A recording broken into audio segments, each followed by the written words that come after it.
तुमसे करना है, बट सिंपल जैसे मैंने कराया था वो करना है। और कितने सारे बच्चे हैं जिनका HCF तक गलत है यार, हद हो गई। 150 क्या लिख सकते हैं इसको जल्दी भाई। आप इसके फैक्टर्स बना सकते हैं सीधा सीधा। 15 को 3 into 5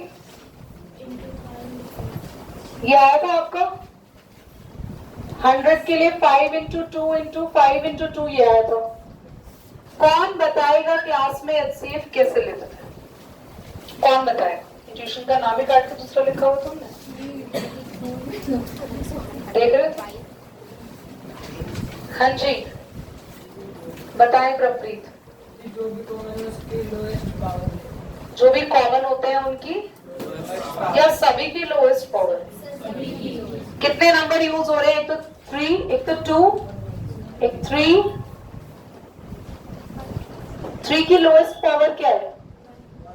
2 की लोएस्ट पावर क्या है? 1, क्योंकि यहाँ तो 2 की पावर 2 है, 2 बार आ रहे हैं।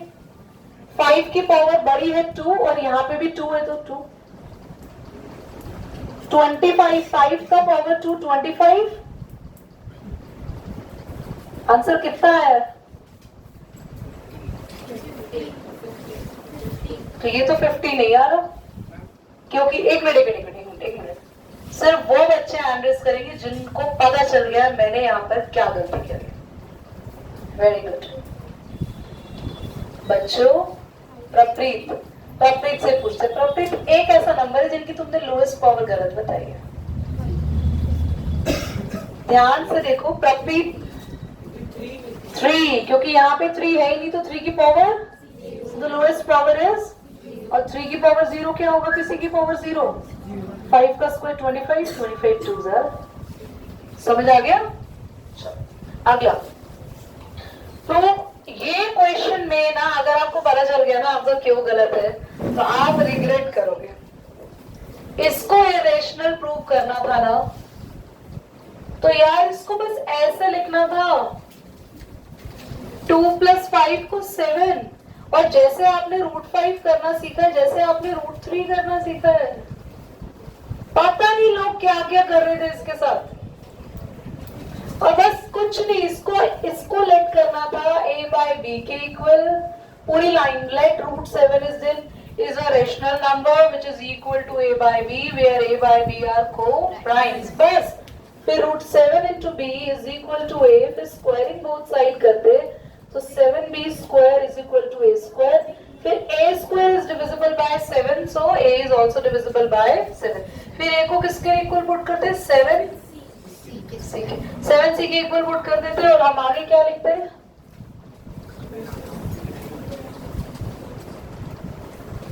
कैंसिल होता है किस पे? 7 is divisible, b² is divisible by 7 तो b is also divisible by 7 ऐसे करना था। बताओ इतना आसान कितने बच्चों को गलत है? अरे तो मतलब कुछ रह भी जा सकता है पर नहीं, हम तो यही बोलेंगे, इसी बात पे झंडा गाड़े रहेंगे। आगे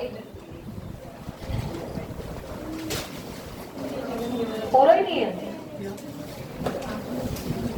चलिए ये बताओ कि अब कितने बच्चों का गलत है? हाथ तो सीधा, हाथ ऐसे खड़ा हो रहा है, ऐसे नहीं तो यही खड़ी होगी फिंगर ऐसे। अटेम्प्ट नहीं किया। कितने बच्चे इसको देख के डर रहे थे कि ये क्या दे दिया? बताओ। If a quadratic polynomial has zeros -3 and 4, इतना आसान क्वेश्चन। क्वाड्रेटिक पॉलिनोमियल की जीरोस हमें दे रखी है -3 एंड, तो बेटा आपको बस सम ऑफ 0 निकालना था, प्रोडक्ट ऑफ 0 निकालना था,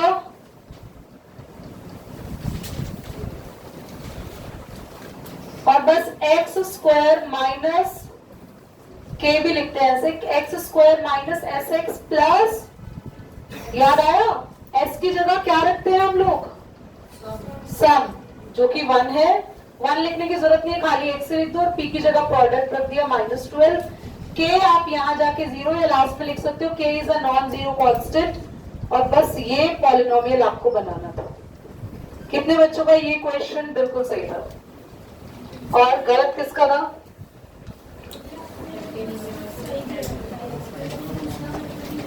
कोई बात नहीं, वो मेथड चेंज होगा इसलिए, पर फिर भी ठीक है। आगे आएंगे हम लोग।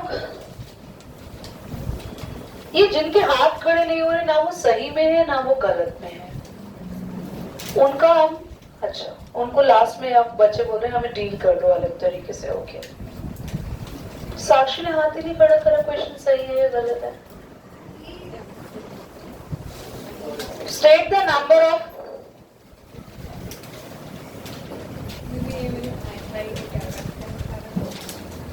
अच्छा ये जब बहन भाई होते हैं ना, ये फालतू के हम लोग इन पे बड़े इल्जाम लगा पाते हैं।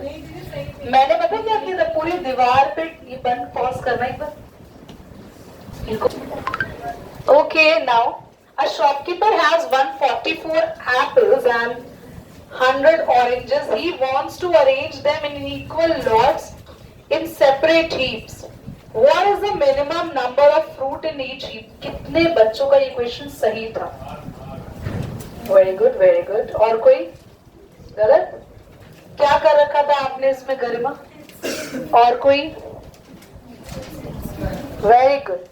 क्यों हमें पता चला HCF निकाला है? क्योंकि लास्ट में यहाँ पे लिखा है व्हाट इज द, अंडरलाइन कर लो, मिनिमम। कभी भी क्वेश्चन में तुमसे पूछे मिनिमम नंबर या स्मॉलर नंबर, तो हमें क्या निकालना है? बैठ जाओ बेटा, हमें क्या निकालना है?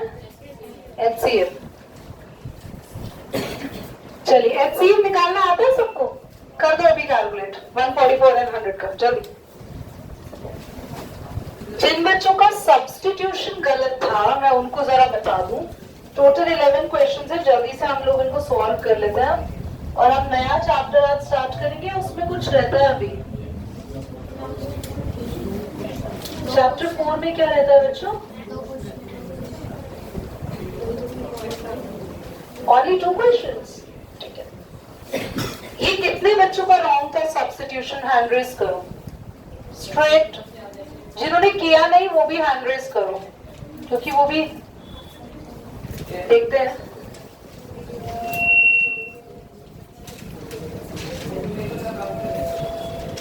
क्लास, इसमें आपको सबसे पहले तो यहां से y की वैल्यू निकाल लेनी थी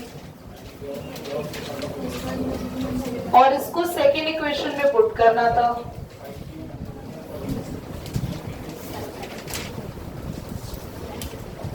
टू एक्स 3 10 30 माइनस का 2x और 9x हो गया, -30 इधर जाके +30 हो गया और x की वैल्यू आ गई 34/11। जिन बच्चों का ये रॉन्ग था और मैंने गलती से करेक्ट कर रखा है तो वो भी काट दो उसको। चलो नेक्स्ट, अब x को किस में पुट करना था? इक्वेशन 1 या 2 किसी में भी कर दो। x की वैल्यू आई है 34 मल्टीप्लाई करो, 3 4 3 3 9 और 1। y को यही छोड़ना तो दिख रहा है, ये उधर चला जाएगा।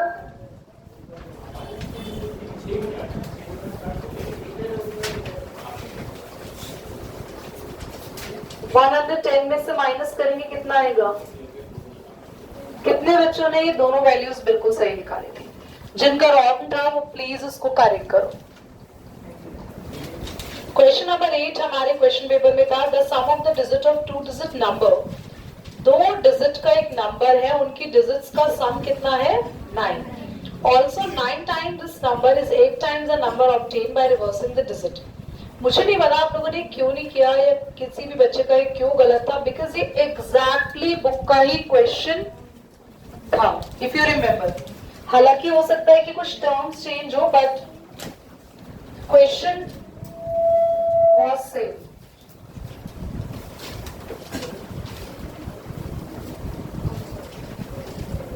क्लास ध्यान से क्वेश्चन को ऑब्जर्व करेंगे।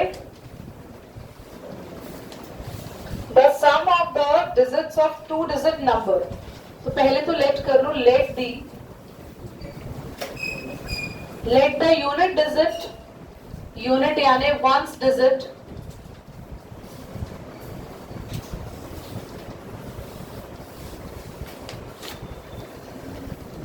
x, the tens digit y, number क्या हो गया आपका? टेंस डिजिट 10 से मल्टीप्लाई होती है और वंस डिजिट उसमें ऐड कर देते हैं। जैसे मान लो 32 पता है मन्नत और महक और दीपांशु, तुम्हें नंबर पता है 32, तो 32 में जो 32 का 3 है उसको 32 तो ये बोलते हैं, इसको क्या बोलते हैं? 30। 3 को क्या बोल रहे हैं? 30 क्यों? क्योंकि टेंस प्लेस पे 10 से मल्टीप्लाई होके बना है। क्वेश्चन के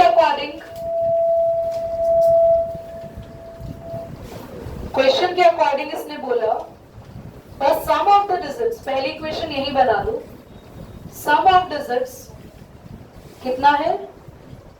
सम ऑफ डिजिट्स बच्चों 9, तो पहली इक्वेशन यही बन गई हमारी। डिजिट्स जो आपने लेट करी है उनका सम कितना है? इक्वेशन नंबर 1 बन गई।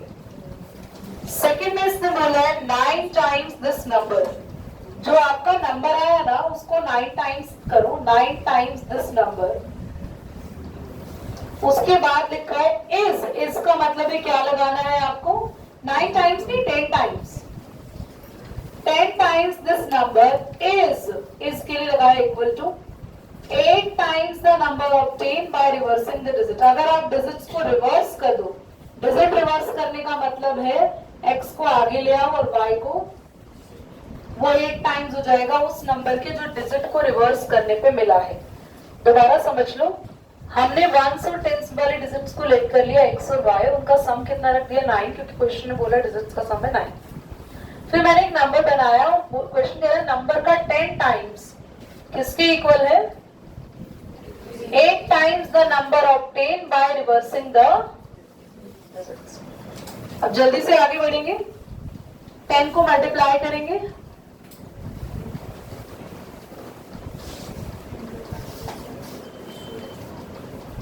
ये सब कुछ यहां ले आए या वहां ले जाते हैं सब कुछ? 80x माइनस हो गया ये वाला 10x, 100y माइनस हो गया,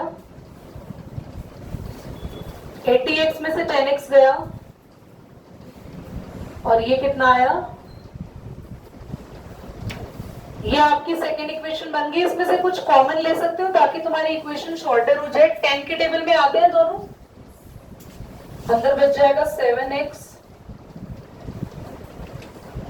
10 यहाँ आ जाके 0 हो गया और इक्वेशन हमारी ये बन गई। अब ये इक्वेशन नंबर सेकेंड है और ये इक्वेशन नंबर 1 है।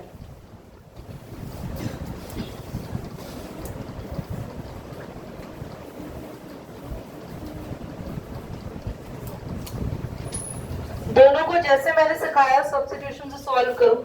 x को ये पे छोड़ो, y की वैल्यू उधर लेके जाओ, y उधर लेके जाओ, क्या हो जाएगा? x की वैल्यू 9 माइनस, यहाँ पुट करो, सॉल्व करो। वहाँ पे 8y से मल्टीप्लाई करता है 8y आएगा। अच्छा 80 लिख दिया यार, और फिर क्या होगा यहाँ पे? 92। हाँ, तो फिर तो हम कॉमन ही नहीं ले पाएंगे, 2 ले सकते हैं कॉमन,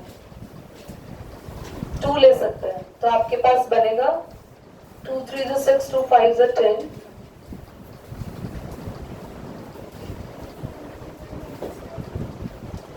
ठीक है, क्या आप इसे सब्स्टिट्यूशन से घर पर कर सकते हैं? क्योंकि टाइम लगा दोगे अदरवाइज आप लोग यहाँ पे। हाँ,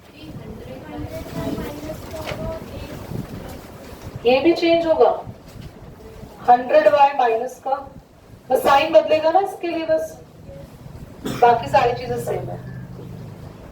ये ठीक है, ये चेंज होगा। कर लो बेटा नोट, करना पॉज करना बच्चे। हम लोग पहले क्वेश्चन नंबर 10 क्यों कर रहे हैं? क्योंकि लास्ट क्वेश्चन नंबर 9 और 11 हो सकता है कि लेंदी है और थोड़े से समझने में भी टाइम ले, तो इसको हम नेक्स्ट में करेंगे, पर पहले हम 10 को समझ लेते हैं। 10 में क्योंकि क्रॉस मल्टीप्लिकेशन सॉल्यूशन है, मैं चाहती हूँ तुम लोग उसको सॉल्व करो, ध्यान से देखना।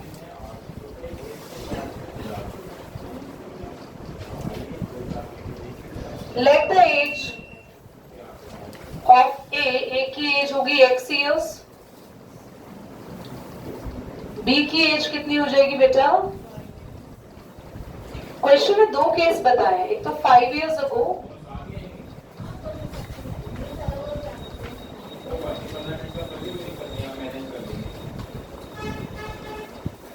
5 year hence.